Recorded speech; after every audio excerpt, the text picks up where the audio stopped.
Hello.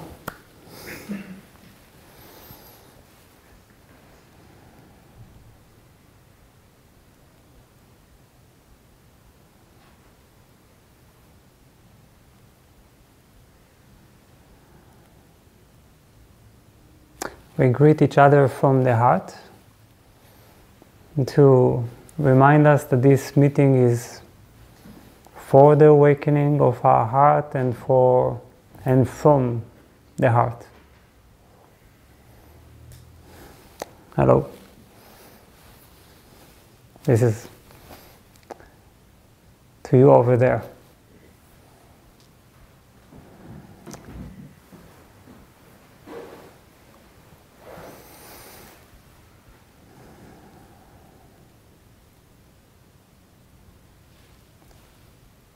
A beautiful energy field today. So we have a good starting point.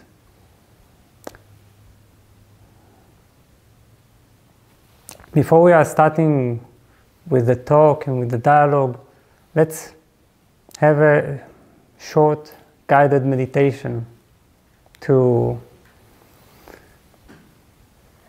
align ourselves with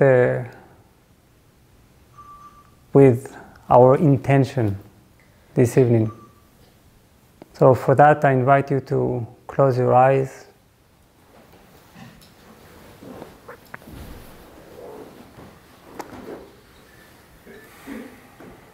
So take a deep breath.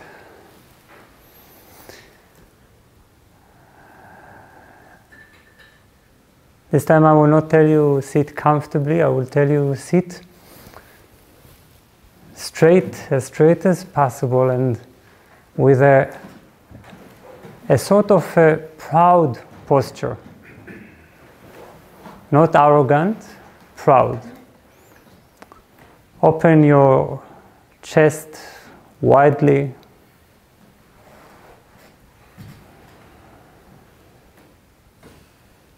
Let your shoulders drop backward so that your chest comes out.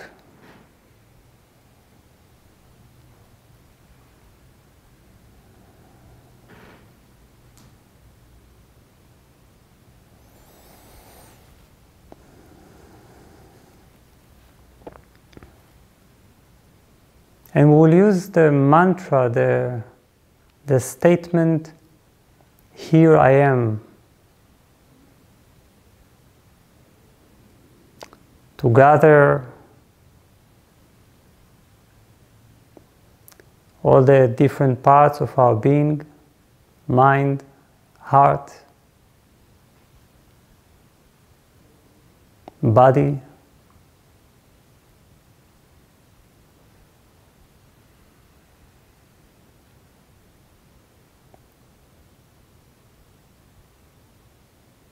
by this simple act of self-remembrance. Here I am.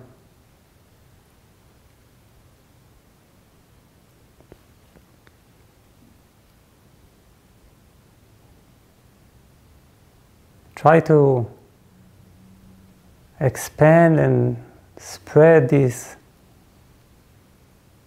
sense of presence all over the body. Not just in the head, all the way to your feet.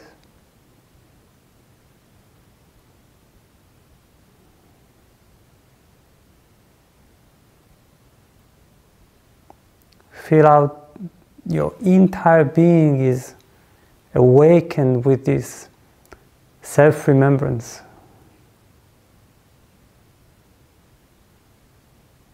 You are here, you are not going anywhere.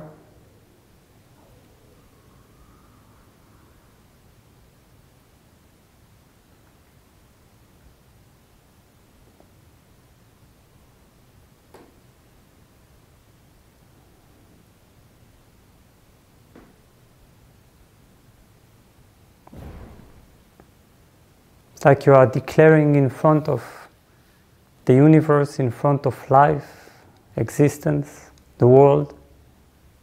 Here I am.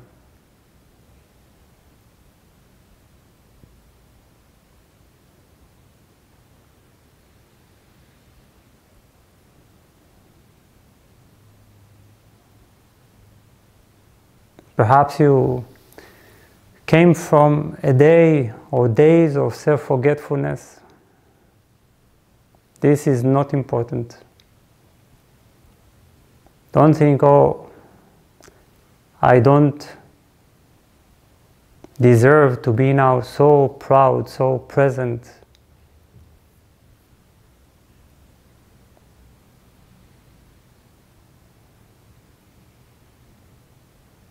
All yesterday, everything that happened just before is not important. Because now you are here.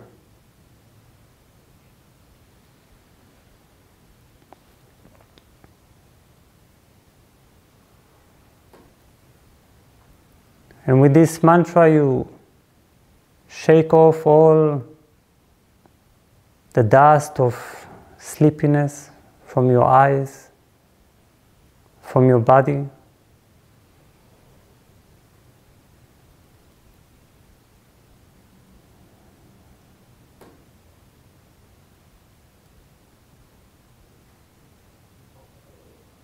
You are standing out of the stream of life, the automatic happening.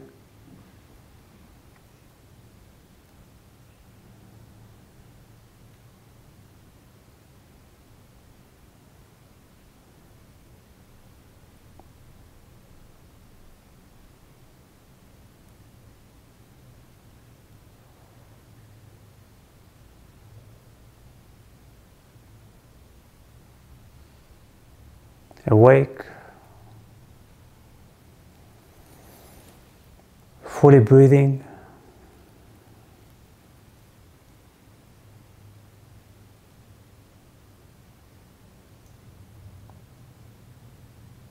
fully conscious.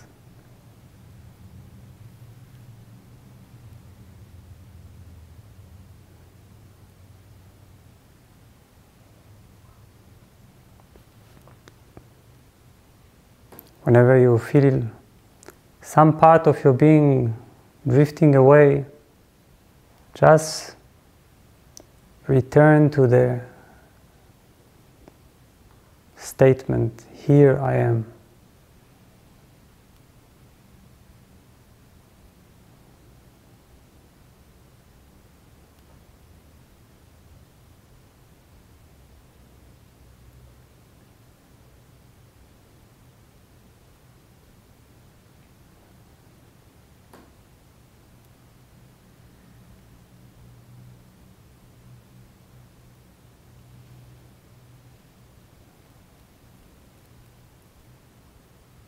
You can even try to expand your being even more.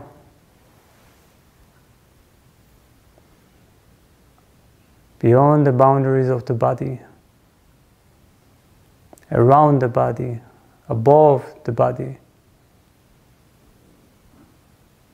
throughout the room.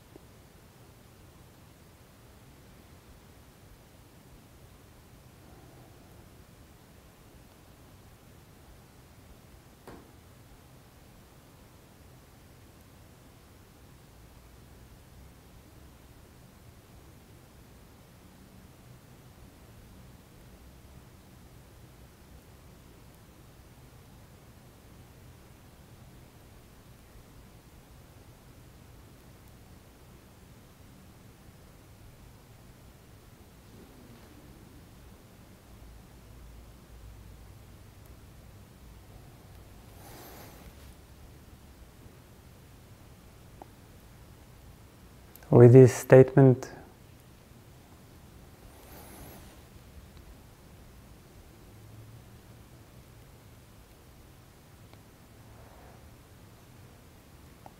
you can slowly come out of the meditation, but not come out of presence.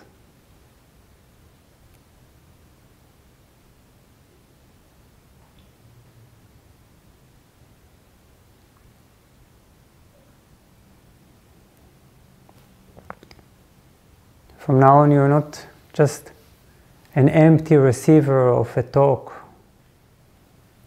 You are here.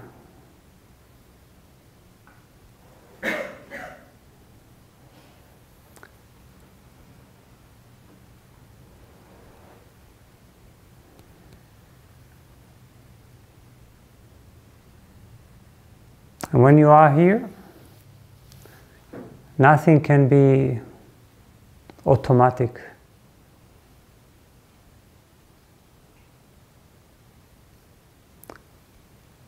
Because you are the one that brings consciousness into everything. I can give the best talk in the history of, of Satsang.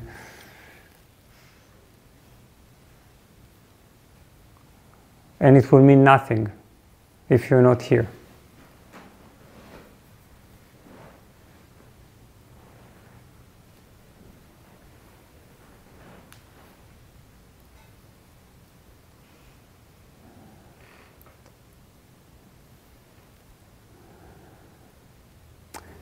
When you are here, immediately your eyes begin to sparkle. There is a glow of presence that if you walk on the street, and perhaps sometimes you catch yourself looking at the mirror or even just feeling it internally.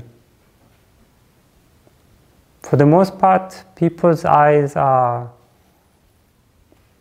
completely or nearly turned off. There is no presence. This is what we mean when we speak of living life as if it were a dream. It's not that life is a dream. Life is a dream when we're not awake. Then you live 60, 70, 80, 90, 100 years and nothing really happened. It was just like a rush of events. Waking up, brushing your teeth, going to work, talking to friends, finding a partner, separating from a partner, having children, sending them away, and so on and so on. But you were not there.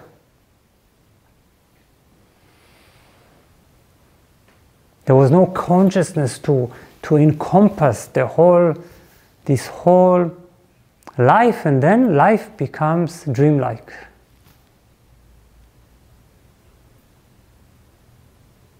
Just a series of actions.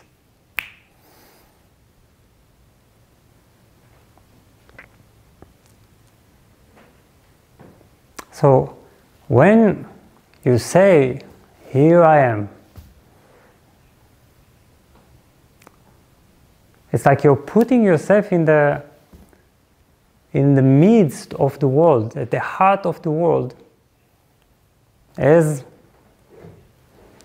the consciousness, the awareness, the presence that enlivens everything, that gives meaning to everything, including this very moment.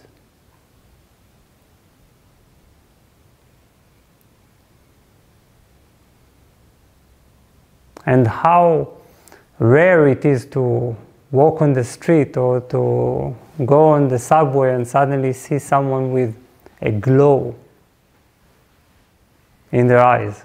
Someone who is really there. I will rephrase, someone who is really here.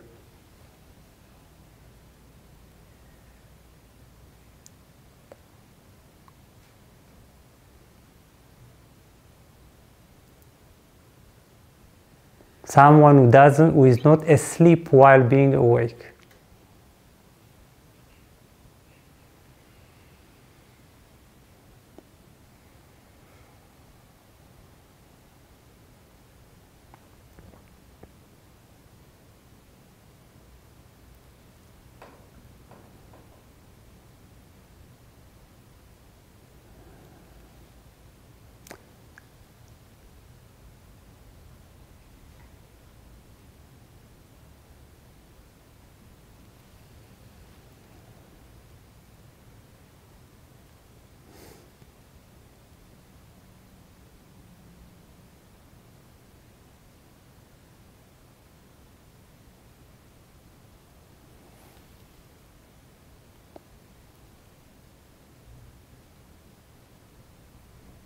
Because, you know, sometimes people talk about all kinds of yogic capacities, powers, like being awake when you are asleep.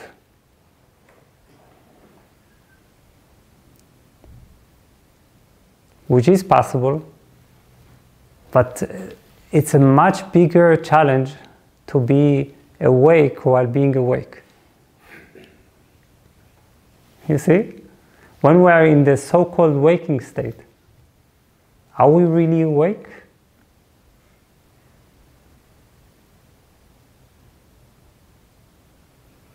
Or are we just floating in the river of life, on the river of life?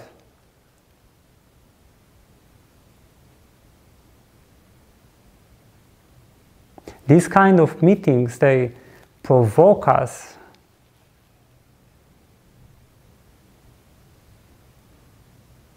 because suddenly we can feel a very different level, if we respond to it, a very different level of gathered energies in our being. Suddenly we realize what it means to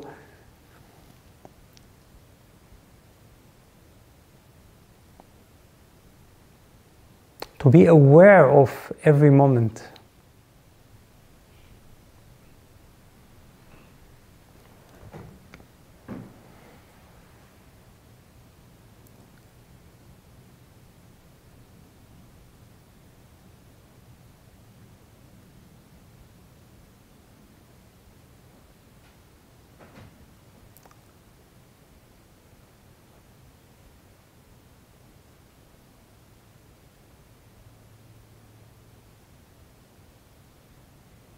That's why it's important not to sink too much into the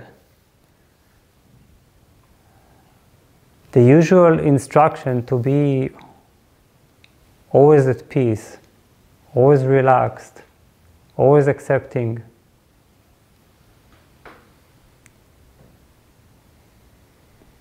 Because if we don't have this intensity of wakefulness, being relaxed or at peace or in silence can easily just contribute to our state of sleepiness. Sometimes we need to have the other side of rebellion against our sleepiness.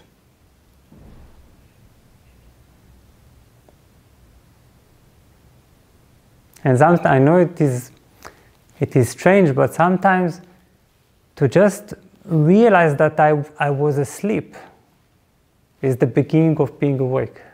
You see? It's like I'm suddenly catching myself. What? Where am I? What's going on? How can I be in such a state of low energy, of scattered being? That is the beginning of energy.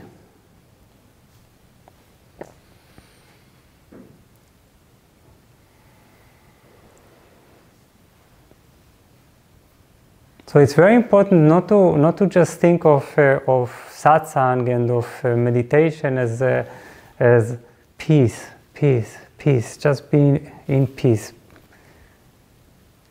Otherwise, you could also take a sleeping pill.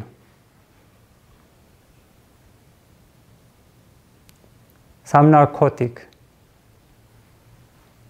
It's very important to know the state of meditation, the real state of meditation, the ongoing one, is defined as relaxed wakefulness or alert peace. You see? It's very different type of peace or silence. It's something that is completely awake and that actually has a tremendous fire behind it.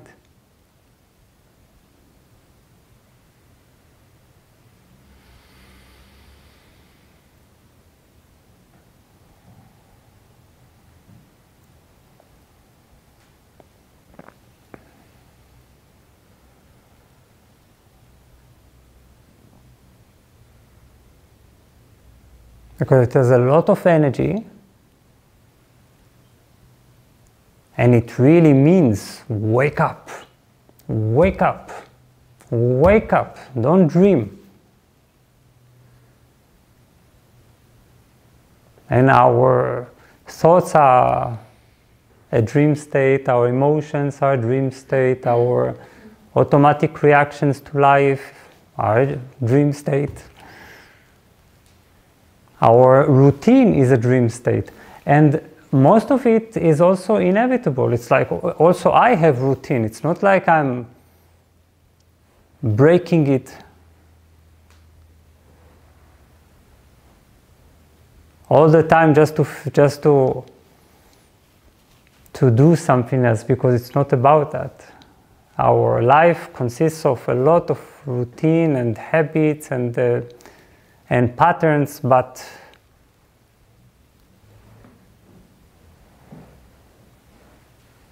without consciousness, all this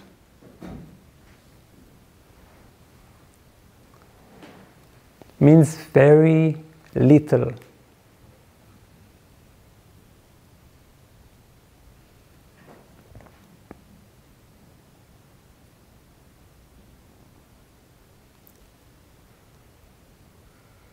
So what I want to present to you today is a different energy that is usually not so common to discuss or to get in touch with in satsang. And it is the energy of discontent.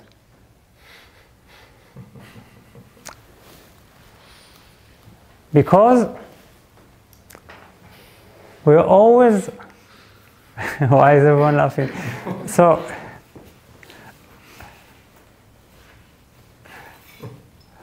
before I came here, I told myself, okay, today nobody is going to like me, but I'm going to say it anyway.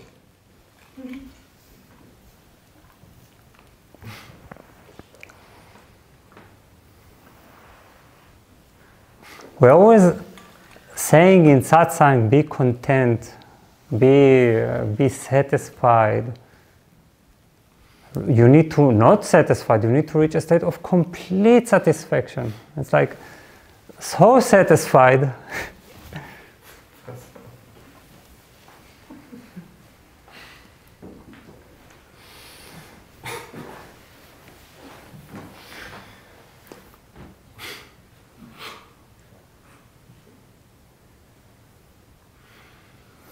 You just need nothing and you want nothing, and so on and so on. And of course, there is the problematic discontent. The problematic discontent is when I want, I want always more money, more sex, more possessions, more power, more control. This is, of course, when we are discontent, and that's what our world looks like. It's discontent in a bad way. It's neurotic. It's agitated. It's conflicted. It always tries to improve.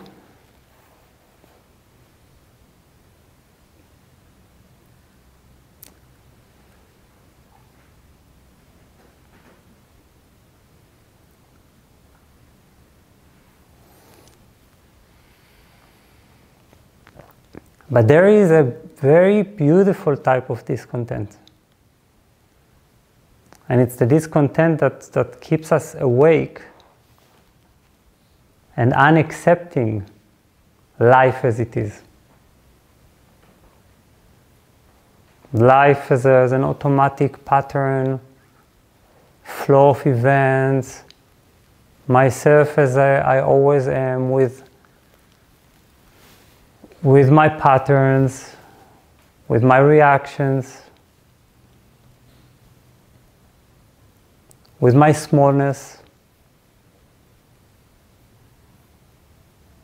And a lot of times we're trying with all of our might to turn it off. In spirituality, it's like we say, I should never feel dissatisfied.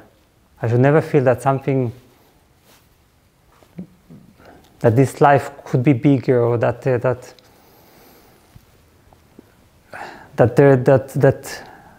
if I feel this agitation of the wish to break through, or a certain rebellion, a certain energy that it's almost like a genie that is in the bottle and wants to come out.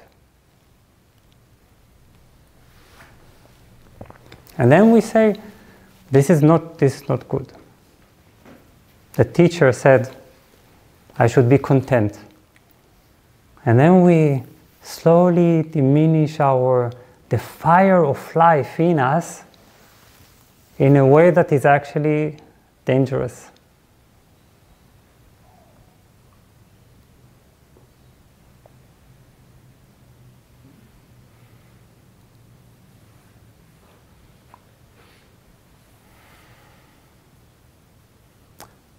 You see, I will be honest with you, I'm always dissatisfied,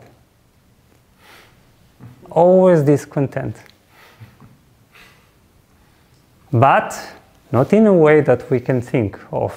Not like I'm not discontented because, I don't know, drivers make me mad, my income doesn't make me happy, my sex life is not satisfying, and so on and so on. It's not this kind of discontent. It's actually a sort of not accepting any type of sleepiness, smallness, limitation, stagnation,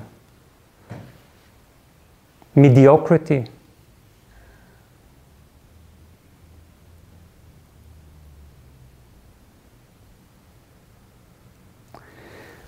This discontent keeps me alive, but not just alive physically. Alive, it means that there's always a certain fire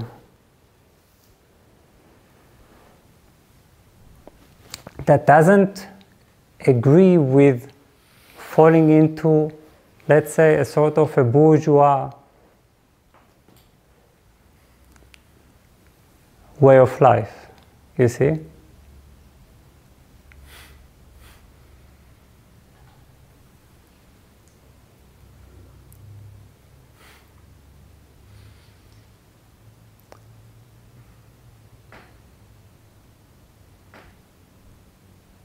This discontent needs to be a wakefulness that it transforms into complete wakefulness, in which we never accept the limitation of our thought habits, our emotional habits. Entering into small boxes of relationships, small houses, small works, and doing everything as we're told. Accepting the world as it is. How can we accept the world as it is? I mean, come on. Why would we? Of course, to be in constant battle with the world, this is the problematic discontent.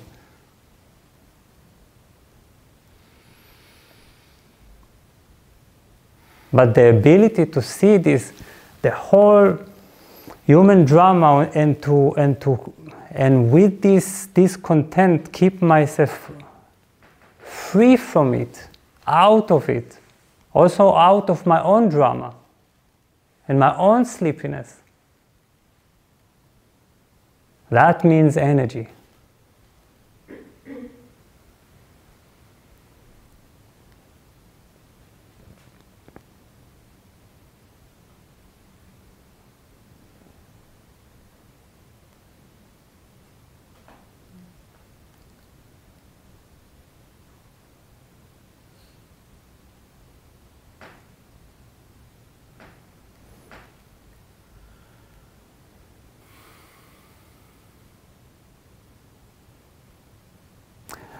I will tell you, when I give, I meet people all the time, I give private sessions, and when I meet in private sessions, then I often prefer to meet people that are in a complete turmoil and distress than people who are doing quite fine. You see? Because if I meet someone who is doing quite fine, then I'm asked, usually it doesn't mean more aliveness, more fire, more bigness of life. It just means no complaints. And no complaints means sleepiness. Again, I'm not saying that the other thing is to complain. I hope you understand. But I'm saying people, they just fall into a certain habit, and then I ask them, okay, so what disturbed you this month? What kept you awake?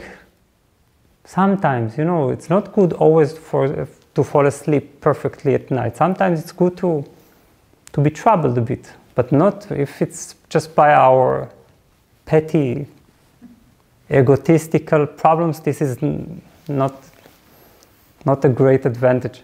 So it's anyway sleep, you see.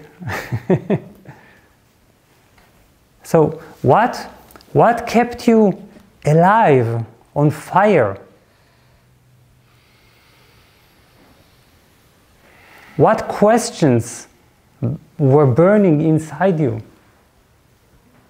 And when people have everything okay, then nothing is going on. So then I prefer to meet people in complete suffering, that they come and they say, I'm exploding, I'm on the verge of a disaster, I don't know what to do with myself. Then I say, oh, that's at least energy. You see, because they come, the room is burning with, and then we can transform it, you see. There is so much energy to transform, because great suffering brings, when it is transformed, it explodes. But when you are okay, then you transform into being a little more okay. Then you meditate and say, oh, I'm okay now. I'm even more okay than I was okay before. That's really okay.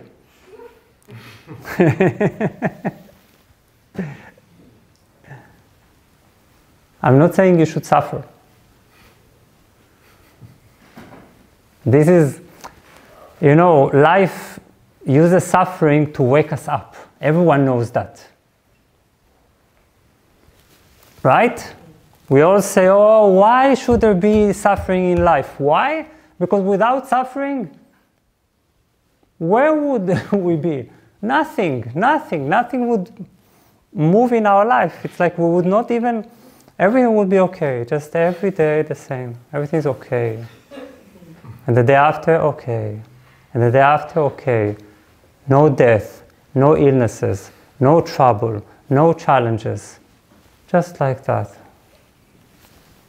Now, life is smarter than that. People always, when they have tragedies and problems, they say, life hates me. Life is against me. It's not true. For the first time, life is for you. Life is helping you. Because it wakes you up. Then you cannot, because when there is the problem, you must be awake.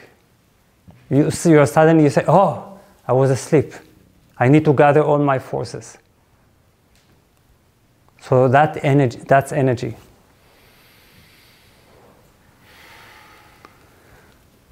But is this the only alternative? Is it either suffering, terrible suffering, or complete sleepiness? Which is a complete bourgeois state. It's a complete middle class, low energy lifestyle. No, you don't have to suffer. If you're awake, if you create your own turmoil, you create your own rebellion. You don't need life to shock you. Because you are here.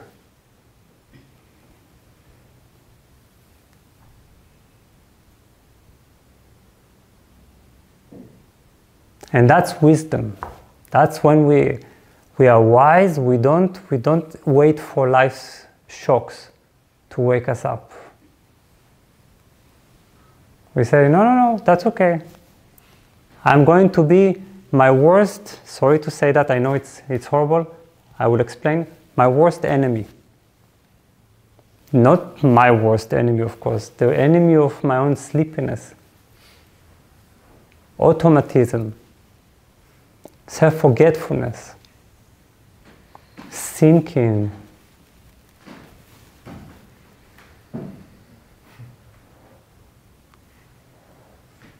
In other words, I'm going to kick my own ass.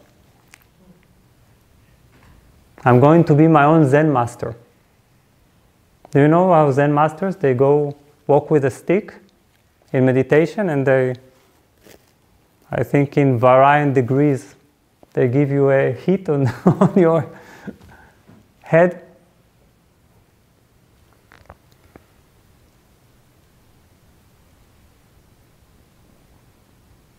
The more you become your own sort of enemy, you have an inner rebel against low energy.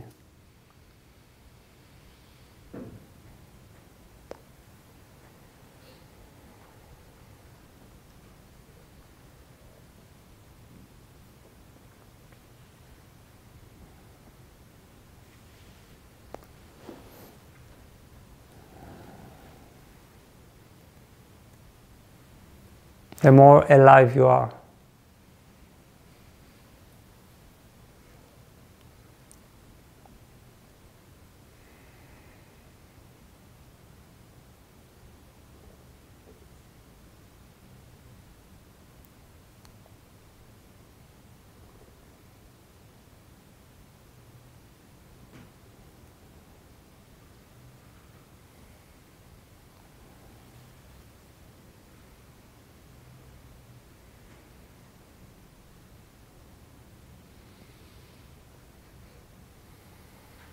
I will tell you a little story. There is one of my favorite books is called Yoga Vasishta. Yoga Vasishta is a very old book. Nobody knows who wrote it because in the olden times nobody thought they should get credit. So it's a book without a writer, and it's a complete masterpiece. And it tells the story of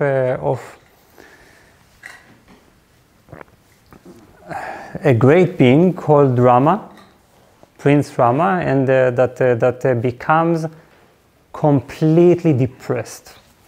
And now he has everything. He is a prince, and he has a palace and everything you need, and he is completely depressed.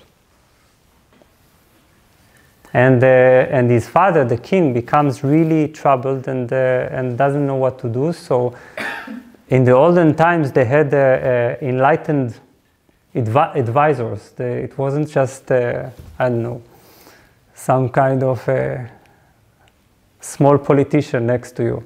So he summoned Vasishta, who was a tremendously enlightened being, and told him, please, only you can understand what's going on with Rama. So Vasishta says that, okay. And it didn't say okay, it wasn't accepted in the language, and he gathered all the advisors and the wise people of the kingdom, of the palace, and they called Rama. And he asked him, what is the problem? And then Rama begins, he gives a speech. It's a speech of something like, in terms of book pages, it's at least 10 condensed pages. And he just describes how dissatisfied he is, discontent with everything. He describes the ridiculousness of human life, the ridiculousness of sexuality, and he's 20 years old, okay? The ridiculousness of sexuality, of relationships, of life and death, this of clinging to desires and then needing to let them go, of the decaying body. And he describes it for 10 pages. His complete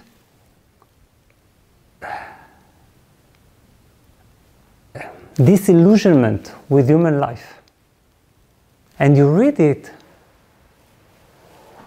and if you read it carefully, it doesn't even sound like a conflict, but more like awakening. You see? Rama's depression is so deep that it's actually awakening. And that's the difference between depressed people, who are just, depressed, and really depressed people. Depressed people who are like, they are completely disillusioned. They didn't stop, because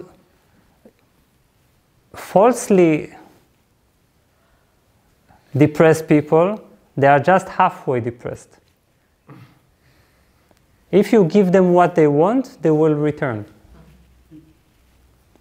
Because usually they are depressed because they didn't get something didn't work.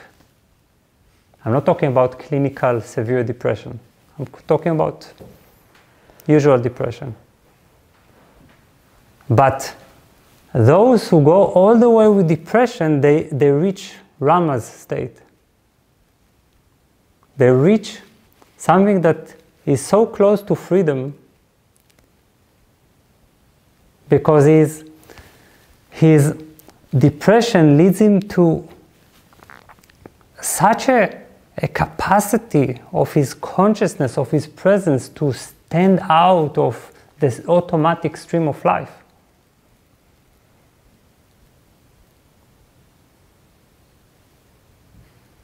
That all he needs is just Vasishta to tell him a little to get fully enlightened.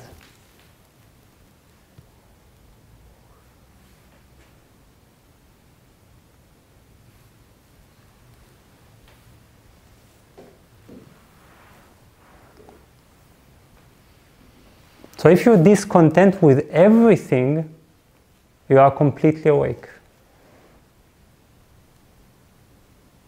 It's not a state of conflict. It's a state of freedom.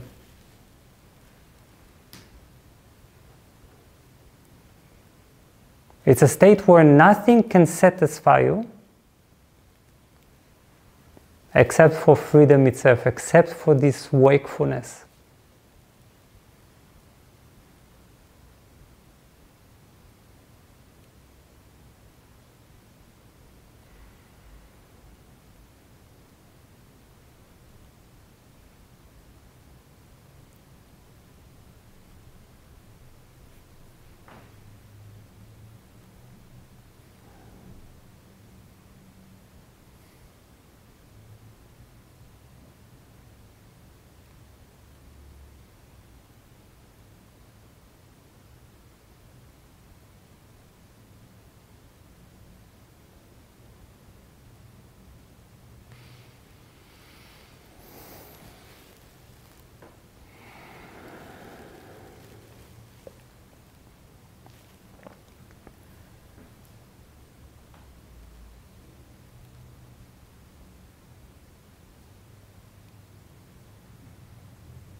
So when you're discontent, don't rush to turn it off. Don't kill it. Don't say, oh, something is, I should be content.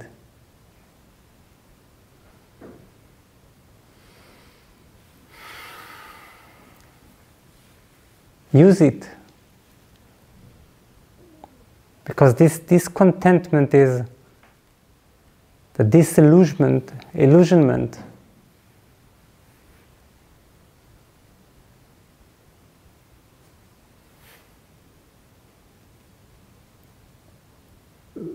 That can lift your consciousness.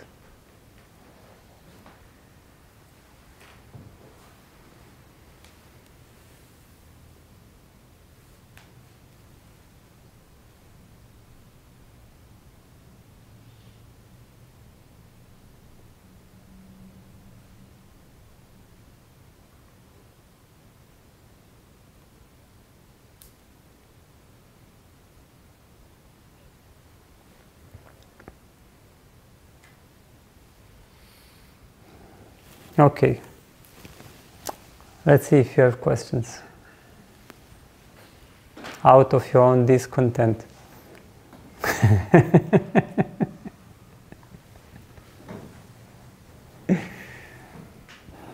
Yes, please. Me? You over there, yeah. Klaus. I think there's a very thin line I see for me between being discontent and being self-aggressive. Sorry? And a thin line between being discontent and becoming self-aggressive with myself. Mm-hmm, mm-hmm. Okay, so you say there is a thin line between And I don't know the discontent and self-aggression. yeah. Mm-hmm. So what is the question?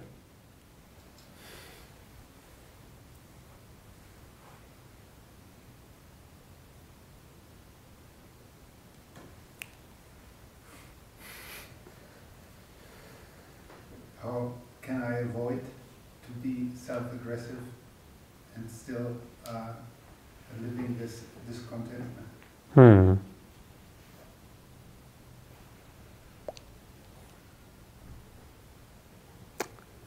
The discontentment, real discontentment is for yourself, it's not against yourself. Yourself is not the enemy. Your enemy is the sleepiness. Are you the sleepiness? Hmm?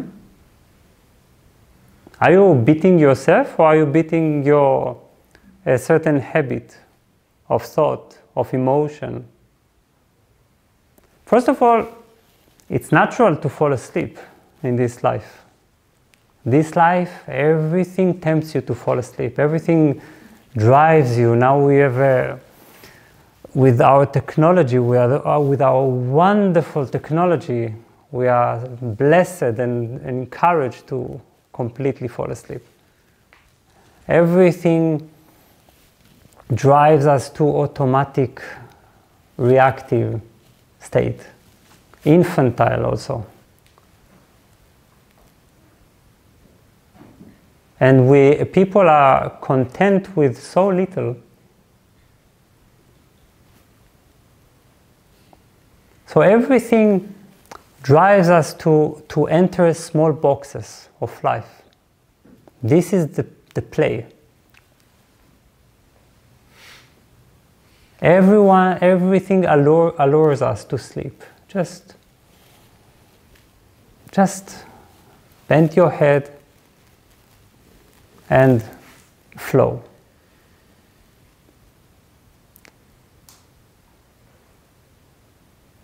When we have an inner rebellion, we think something is wrong with us. Now, so it's natural to fall asleep. It's not natural to be awake. It's beyond natural. This is why it's freedom. It's where you say, no, I'm going to stand out. I'm going to use the fact that I have consciousness in order to be conscious. I'm going to live a conscious life.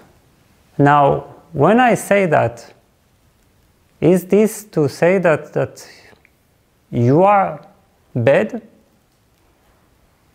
Or the habit is limiting you? So when I'm realizing that discontent is for me, is for my wakefulness, for my freedom, this could never be self-aggression.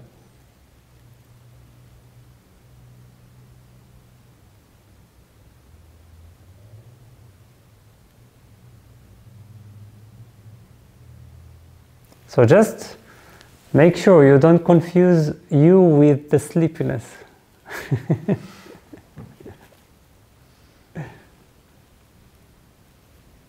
You don't fight against yourself. You actually fight against a very shallow layer that got attached to yourself and cover yourself.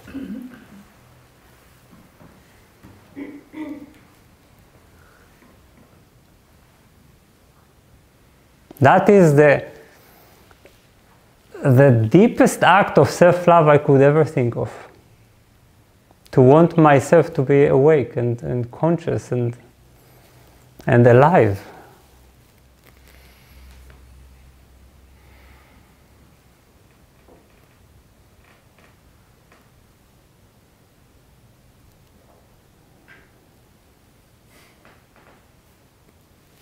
Yes.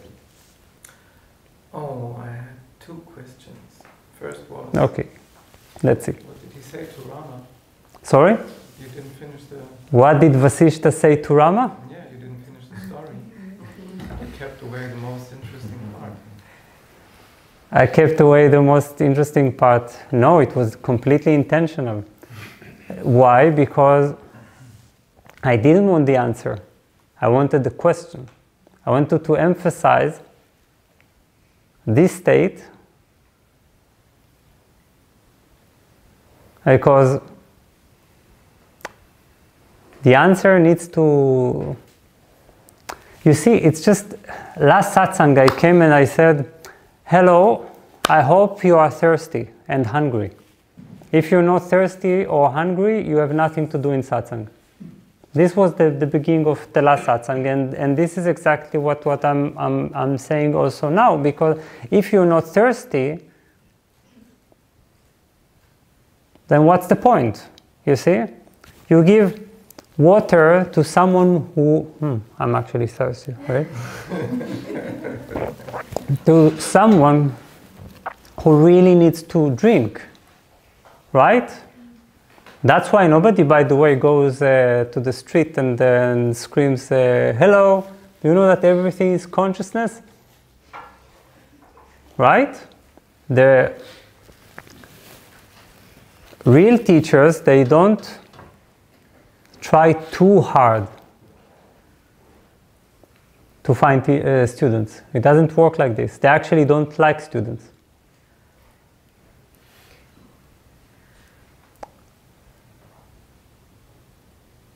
So, if I'm not thirsty for truth, for transcendence, why would I come to drink water?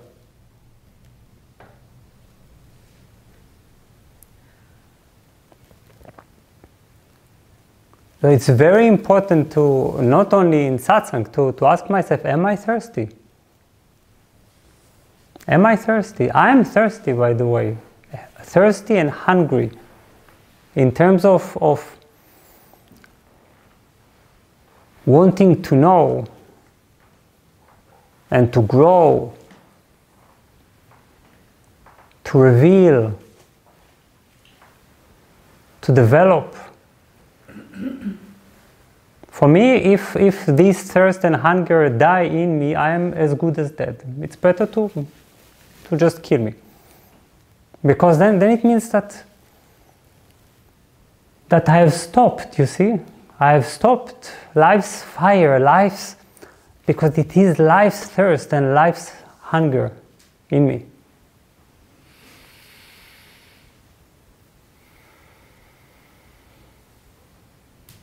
And when you are thirsty and hungry,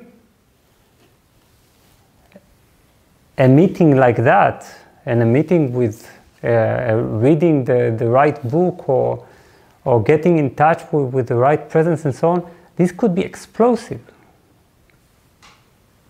Take real thirst and take real truth, and something immense is happening. But if I come content to satsang, what is it?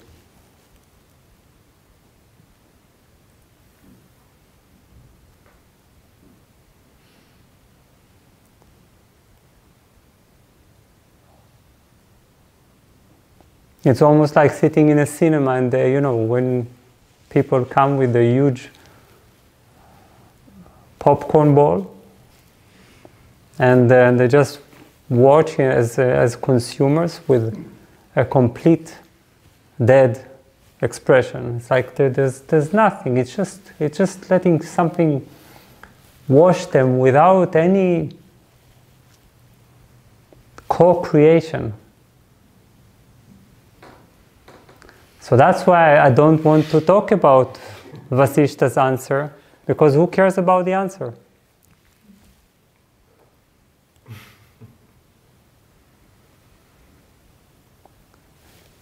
Honestly, deeply, the answer is in the question.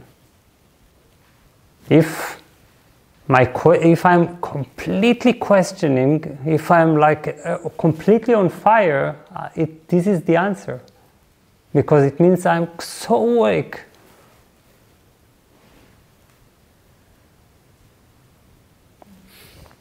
That nothing in the world can disturb my curiosity, my striving, my beautiful energy.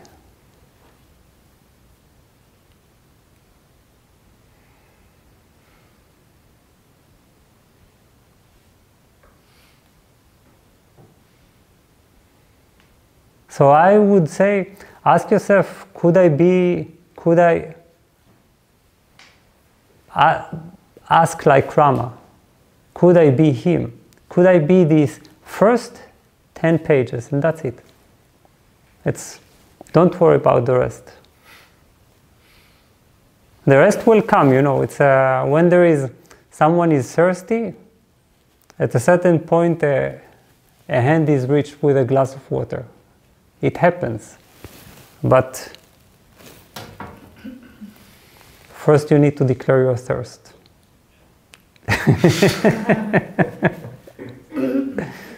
And what is the second question? So, getting into facing discontent. Yes. Would you say it's like similar to facing darkness? Facing discontent, is it similar to facing darkness? Right. Darkness? Yes. What do you mean by darkness? Like feelings I don't want to feel, like truth I don't want to see, like things I keep away from looking at. Like things that I don't want to see, and feelings that I don't want to feel.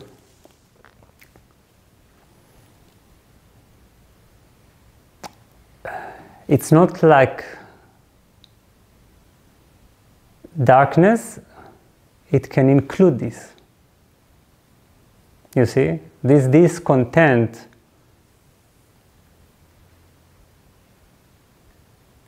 when I begin to create an overly sleepy life where everything seems to be not troubling, where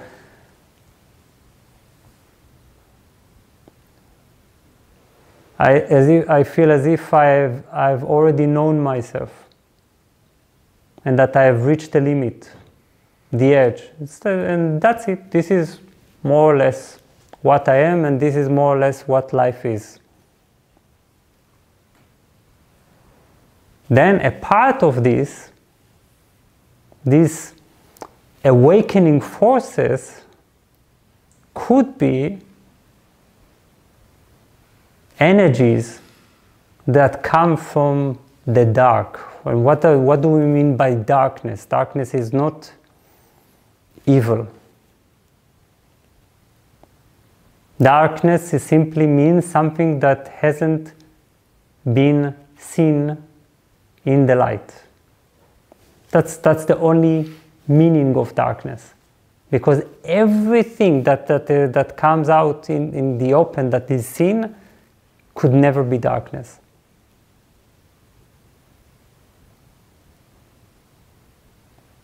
There is no darkness in us. There are unknown territories and misunderstood parts.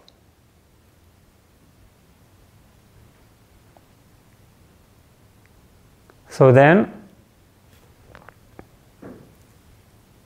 this is good, that they are pushed away parts that at least annoy me. And they knock on the door of my conscious, boring, flat, automatic, and limited mind and say, hey,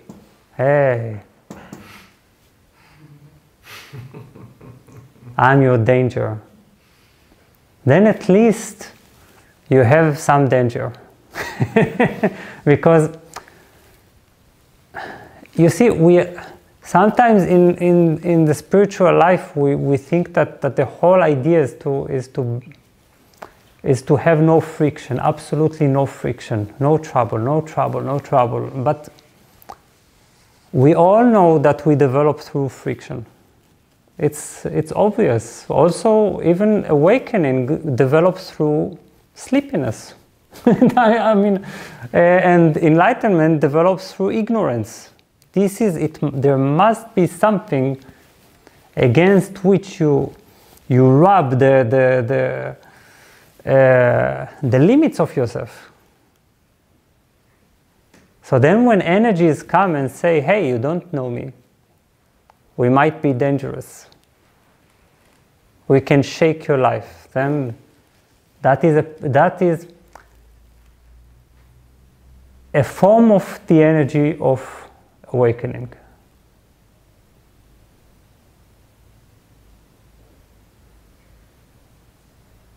Because then it means that you must learn how to include an unknown part of yourself or of life.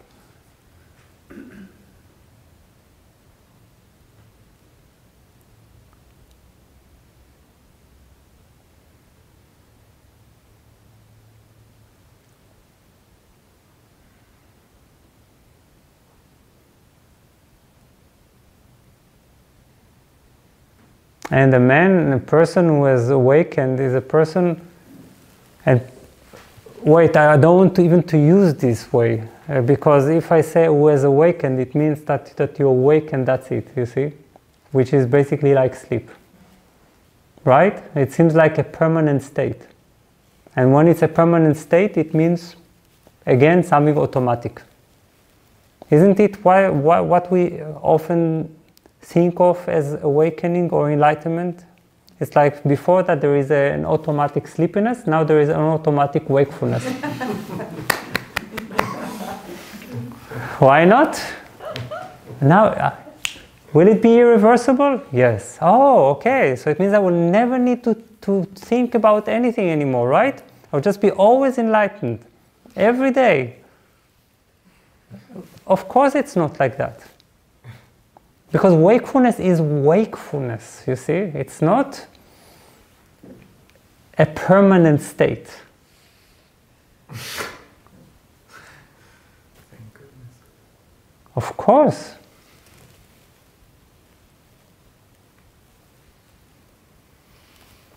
Wakefulness is the opposite of permanence, of continuity. As long as we do not know how to be awake, in this way,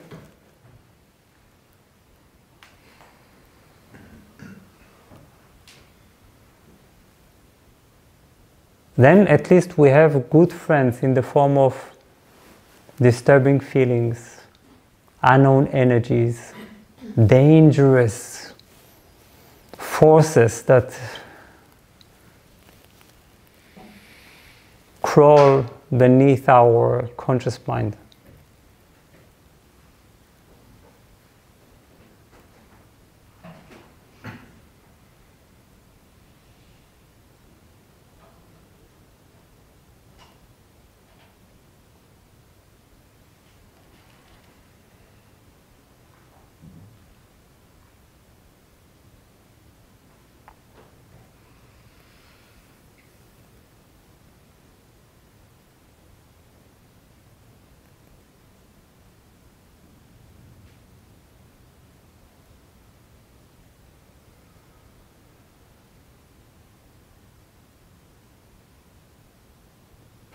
When you have everything you need, everything satisfied in your life, you have everything arranged, enough money, enough the right relationship, the right work, and so on. That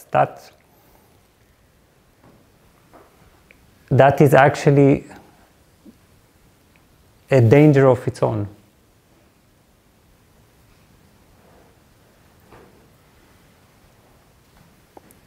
That's why, by the way, when we are young, we usually have this troubled energy naturally, right? Because there is something that is agitating. It's like you don't know what to do with yourself. You feel possibilities, but and you feel a certain rebellion, and you still don't fit into the small box. But as you get older, then you're starting to do all the right things. And then there is a process of aging, not the aging of the body, which is inevitable, but the aging of the mind and of the heart. It's like when everything becomes sleepy. Because in a way you have accomplished life. So then we think we know ourselves and we know life. And nothing could surprise us anymore.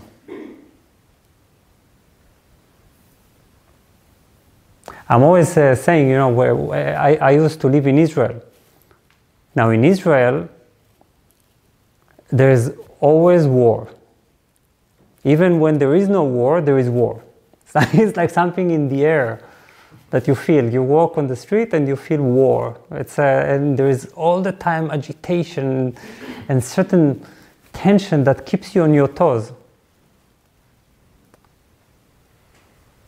And there I thought to myself, well, probably in terms of evolution, when there is when the society becomes reaches a sort of peace, then consciousness begins to awaken because you don't deal anymore with survival. Right? Sounds logical. Then I came to Europe. Then I saw people that have everything, that are at peace. But it didn't evoke in them the impulse of awakening. And then I understood that neither work. Not a state of constant conflict and not a state of constant peace. It's what we do with our life.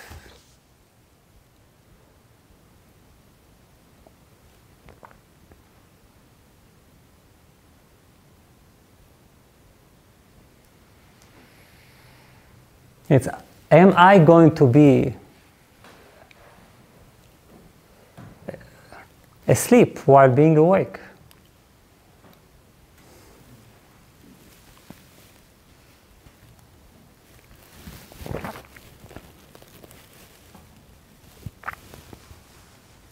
Any more questions? Also here. Sorry? There are also questions from the online. Okay. So, how can I direct my discontent to identify the areas to growth when there are too many questions? Okay. Again, please. How can I direct my discontent to identify the areas to growth when there are too many questions? How can I direct my discontent to identifying the right areas of growth when there are too many questions and I don't know what to ask?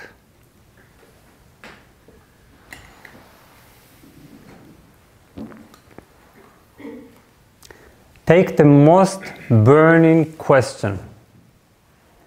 The question that is a question or a matter of life or death for you. Now, when I say that, first of all, I need to ask myself, do I have a question that is a matter of life or death for me? That is really burning in me, that is really important. Now, if I don't have a burning question,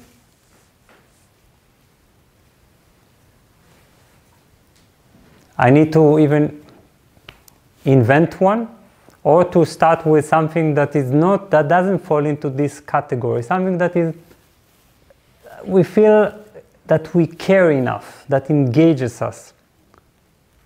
If you have a burning question, you are blessed. Because with a burning question in your heart and mind,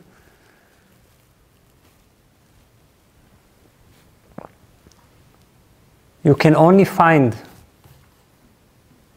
answers, you can only develop, you cannot fail.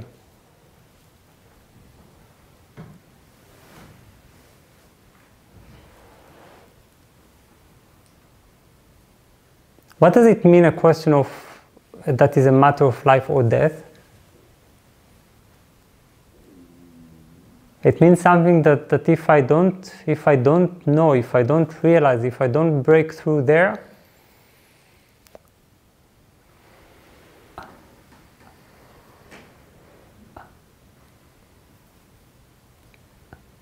nothing would mean anything.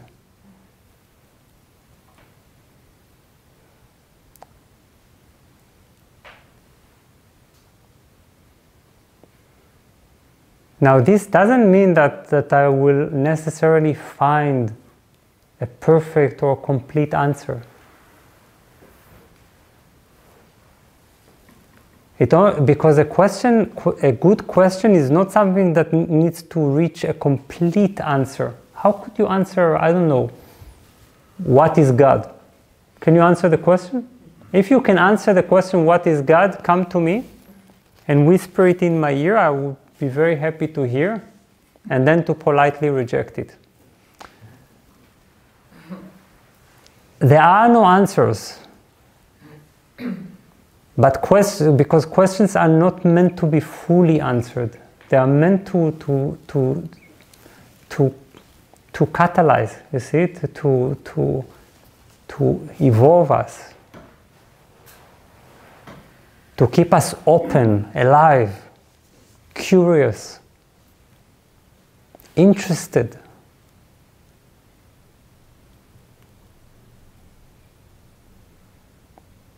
So ask your heart, what is the question that burns in me the most? What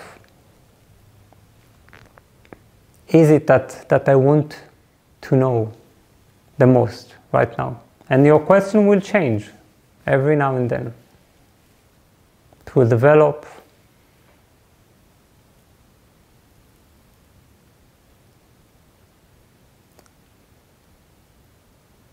But there is always one that is the strongest.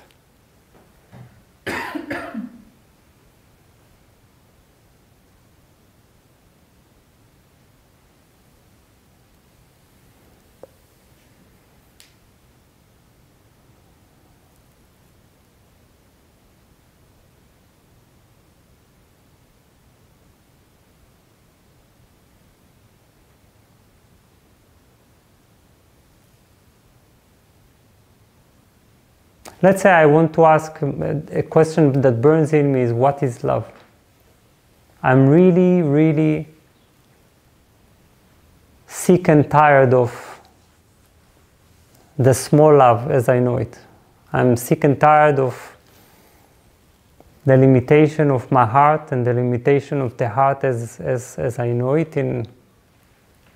And I really want to know. I really want to know what is this real thing, the real thing called love.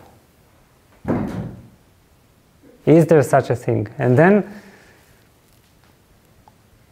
this question, do you understand why this is already discontent? You feel it, right? Because it's something that wants to break through. It's something that doesn't accept this narrowness in my chest. I want to really know what love is. And do you know what the thing is? Even to want to know for real what love is the beginning of love. Because it's already here.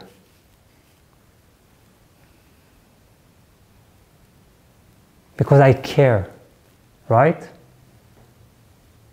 If I care, if I want to know something, to break beyond the limits of myself, this is the beginning of my answer.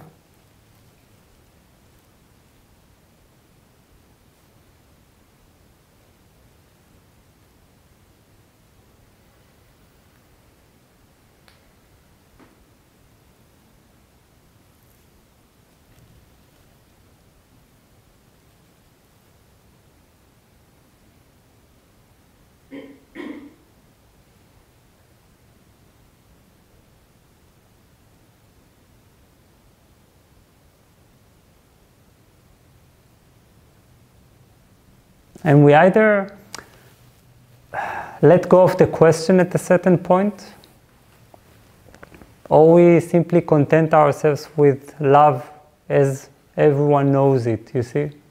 The love of relationships, the love that can turn into hate and disappointment and expectation and jealousy and possessiveness.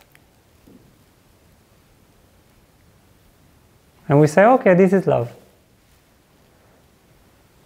I love you. And then I am angry at you. Then I want something from you. Then sometimes I want to kill you.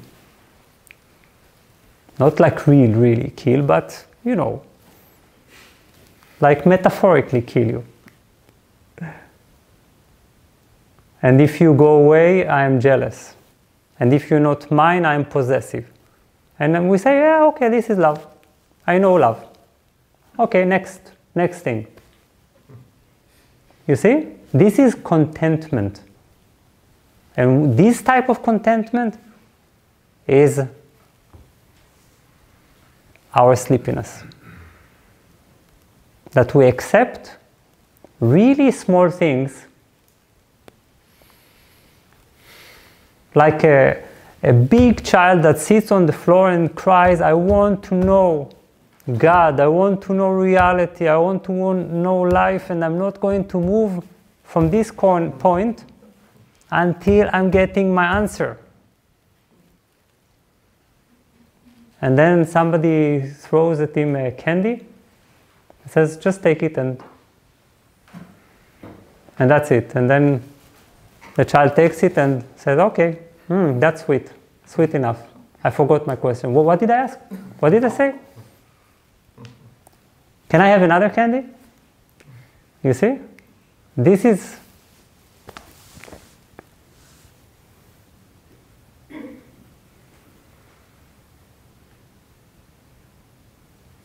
how we let go.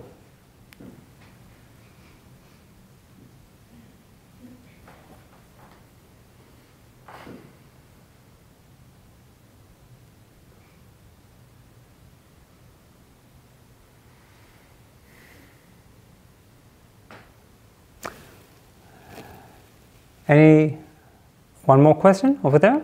Yeah. Okay. And a big thank you for this one. Okay.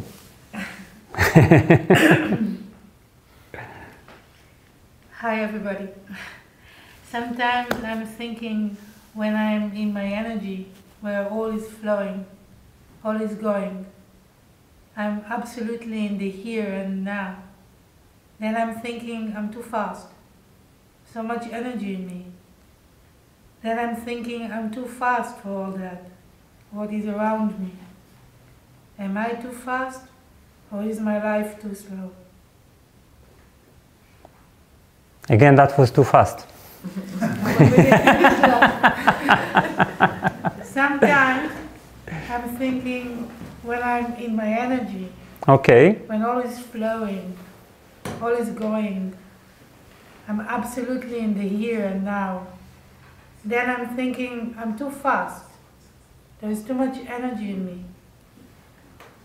I'm too fast for all that, what is around me. Am I too fast, or is my life too slow?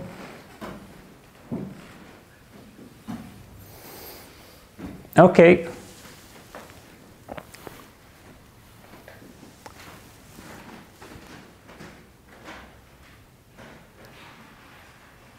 I can't say I'm sure that I understood the question, but I will try as much as possible.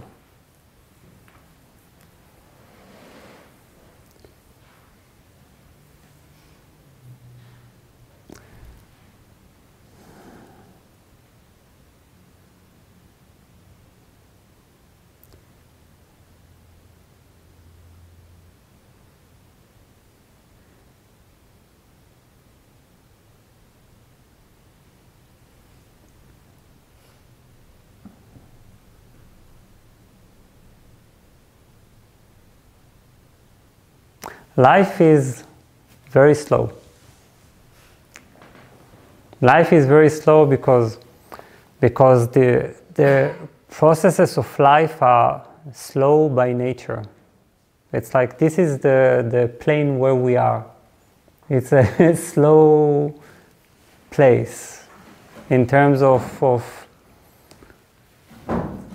the material processes. How everything needs to develop slowly. You could even, to meet me, you needed to come all the way from your certain point. And then you will need to go again. And if you want something really big in life, you can be excited in your mind, and you will see how it is happening in your mind, but then to make it happen, what a process. I can have a flash of a vision of a book. And that's very exciting, but to write it, what a tiresome process. And so many details. Sometimes after I write for half an hour one sentence, I think to myself, my God, nobody is going to even notice. It's like they will just read it so quickly, this one sentence, but there was so much sweat and blood behind this, this one set of words. So life is full of processes, and these processes, they demand from us a certain patience. Patience and caring.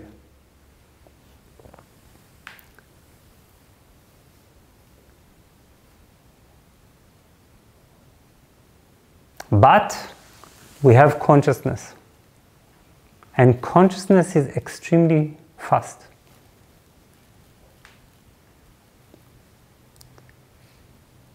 Consciousness is, and the wakefulness,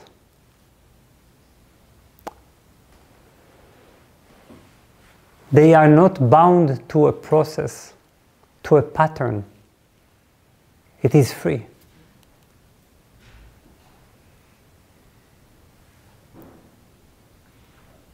So if you can be fast in your mind, fast in your being, fast in your wakefulness,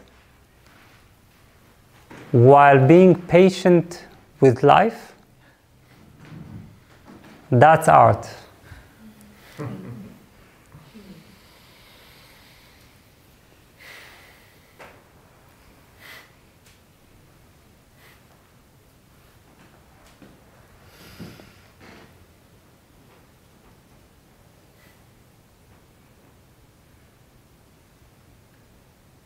And there's a great teaching in the fact that life demands us all this attention, that everything demands such a careful attention to detail, to small details. If you want anything to grow in life, you must be extremely gentle and accurate. This is how it is. But we're not bound to that.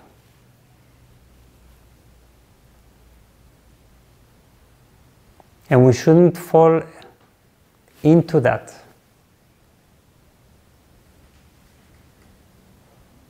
We should keep our mind be out of time.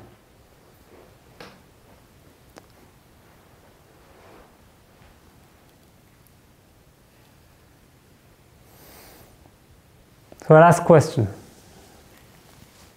Please. Okay, I try to explain it in English. Maybe it's not so. You can also say it in German. I try. Okay. Okay, in all the process I go through, I have the most problems with my body. So, yes, it's I can't eat very good, many things I can't eat, and so I get many difficulties in my body. And I have the feeling, okay, my mind is right to complete awakening, my heart, yes, but always the body is afraid of letting go, or the last point of awakening. I always have the feeling it's my body, and there's also no energy. It's like, it feels like my body is already dead. Yeah. That's my problem. First of all, I'm sorry to hear that. I will repeat the question. The question is, that you feel that your mind and heart, they are ready for this type of awakening, of wakefulness, but your body is like lagging behind, is like incapable of this wakefulness because it's there are problems with it, and in a way it feels almost dead, right? Yes.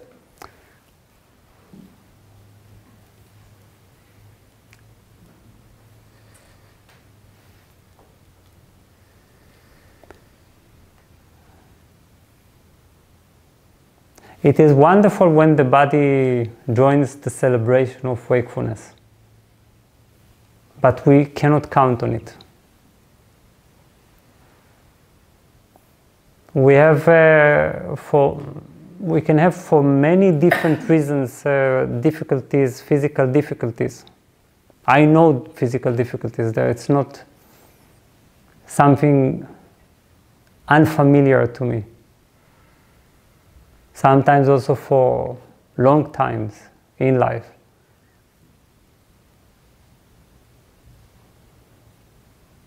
And this makes wakefulness more challenging. On the other hand, it's also more helpful. There's no other way. Yes. Yes, because it's like if usually we get friction from life, from the outside, from time to time, with the physical difficulty, it's always there. You wake up with it, you can't forget. There's something that is nagging, something that always takes attention and energy. Now again, please understand, do anything you can to overcome this. Perhaps it is possible to overcome this. If we bring a lot of this wakefulness into the field of the body, sometimes we find solutions that sleepy people cannot find. When I have a physical problem, I bring so much energy into solving it, and I do not accept that this should remain the state, and I'm simply doing anything I can. And we don't know how many things we can do. It's just, as soon as you bring this wakefulness, you attract many types of solutions. So please trust and believe that you could at least make it much, much better. This is very important. Our wakefulness is practical. It's not just a spiritual quality. It means that with this wakefulness, if there is a challenge in life, I'm not like regular people that half accept it, half deal with it. I'm bringing my whole energy into the challenge. And with wakefulness, we can move mountains. We can do many things that sleepy people cannot do.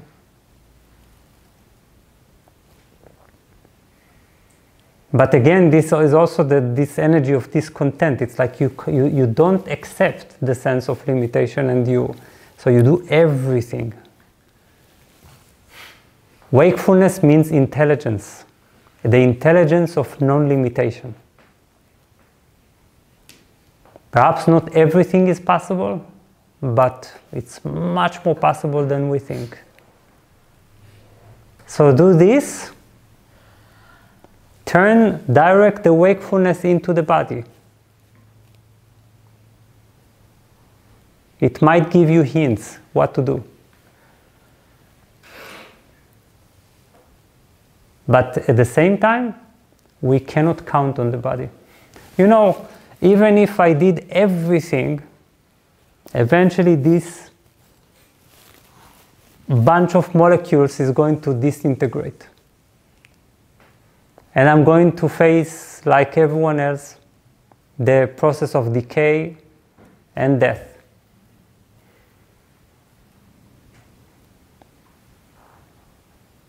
But do we need to decay with the body? That's why it's very important to do it now when we suffer physically. So that at the moment when our consciousness becomes quite blurred and our perception begins to sink near in old age and death, that we can be awake even then.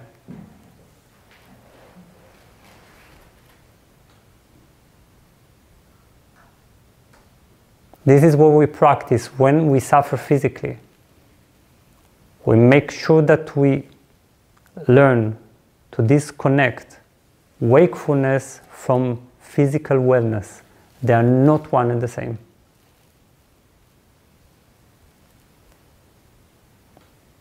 You cannot rely on the body.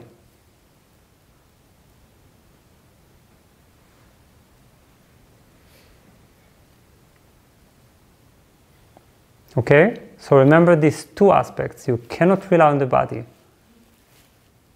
Do everything you can. But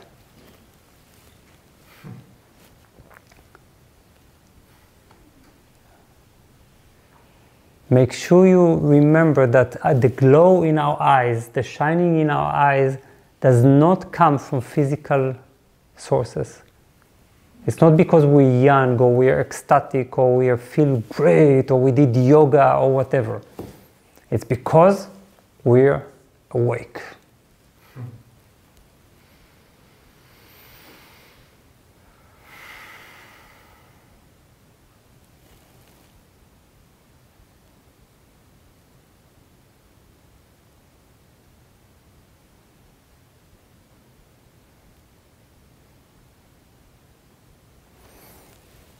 So, here I am.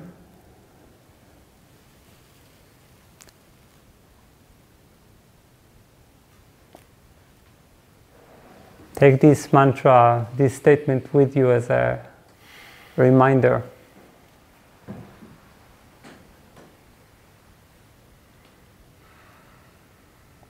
Be hungry, be thirsty. Be alive.